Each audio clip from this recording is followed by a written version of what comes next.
அன்பர்களே, இன்று சோமவாரம் மற்றும் போதாயன அமாவாசை. ஜோதிர்லிங்க தல யாத்திரை சென்று கொண்டிருக்கிறோம். 3வது தலம் திரையம்பகம், ஸ்ரீ திரையம்பகேஸ்வரர் திருக்கோவில். மராட்டிய மாநிலம் நாசிக் மாவட்டத்தில் நாசிக் அருகில் உள்ள மலைத்தலம் இது. நாசிக்கிலிருந்து செல்ல கார் மற்றும் பேருந்து வசதிகள் உள்ளன.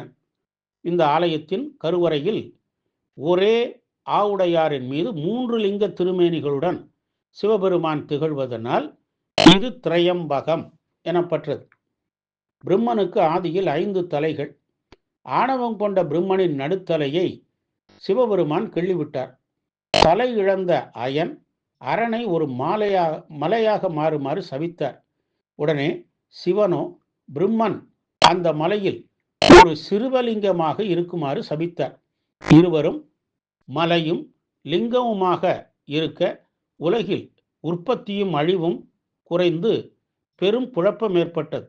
அனைவரும் திருமாலிடம் முறையிட அவரும் தானும் ஒரு லிங்கமாக மாறி மலையில் இருக்க போவதாகவும் முத்தேவியரும் ஆதிபராசக்தியை சரணடையுமாறு கூறி லிங்கமாகிவிட்டார். மூவரும் ஆதிபராசக்தியை நோக்கி தவம் செய்ய ஆதிபராசக்தி தோன்றினாள்.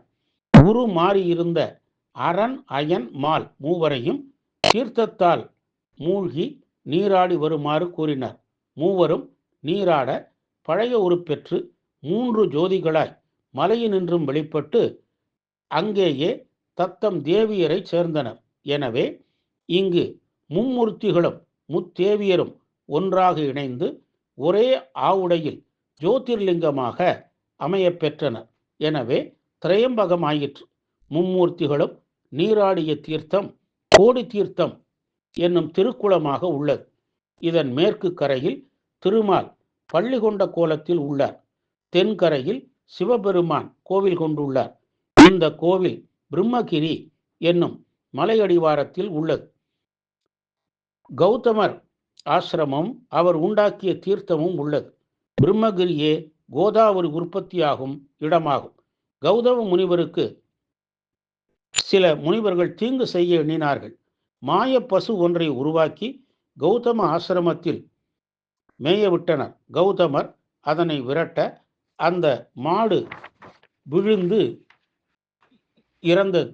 முனிவர்கள் பசுவை வதைத்த பாவம் தீர 1008 சிவலிங்கம் அமைத்து வழிபட கூறினர். அவரும் அவ்வாறே வழிபட்டு சிவனை வழிபட சிவபெருமான் தோன்றி முனிவர்களின் வஞ்சத்தை கூறி அருளினார். பின் கௌதமரின் வேண்டுகோளுக்கிணங்க தனது சடையிலிருந்து கங்கையை ஓடச் செய்தார். அதுவே கோதாவரி என்று கோதாவரின்னு சொல்லிட்டு இருக்கோம். இன்று பிரம்மகிரியில் ஓர் ஆலமரத்தின் வேரிலிருந்து தோன்றி மலையில் உள்ள தொட்டியை நிறைத்து பின் குஷாவர் என்னும் குளத்தை நிறைத்து கோதாவரி ஆறு ஓடுகிறது.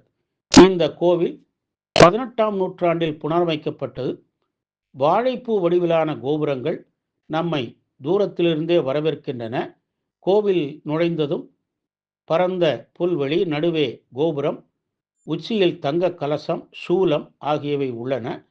கோபுரம் சிற்ப வேலைப்பாடுகளோடு அமைந்துள்ளது. நாற்புறமும் மதில்கள். கருவறைக்கு முன்னால் அரைவட்ட மண்டபம். மண்டபத்தின் நாற்புறமும் வாயில்கள். இவற்றின் மேற்கில் இருப்பதுதான் கருவறை. படிகள் இறங்கி கருவறைக்குள் நுழைய வேண்டும். தரையுடன் பொதிந்து ஆவுடை மேல் 3 சிறிய லிங்கங்கள்.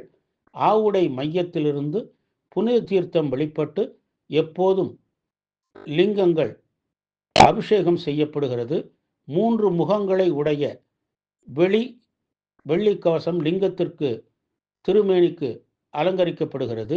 திங்கட்கிழமைகளில் 5 முக தங்க கவசமும் சாற்றப்படும். நந்தி, திருமால், பிரம்மா, கிருஷ்ணர், ராமர் சன்னதிகளும் இங்கு உள்ளன. விநாயகர், கோதாவரி அம்மன், கங்காதேவி சன்னதிகளும் உள்ளன. சிம்ம ராசியில் குரு பிரவேசிக்கும் ஆண்டில் கும்பமேளா நடத்தப்படும். சிவராத்திரி விழா பெரும் சிறப்பாக நடைபெறும்.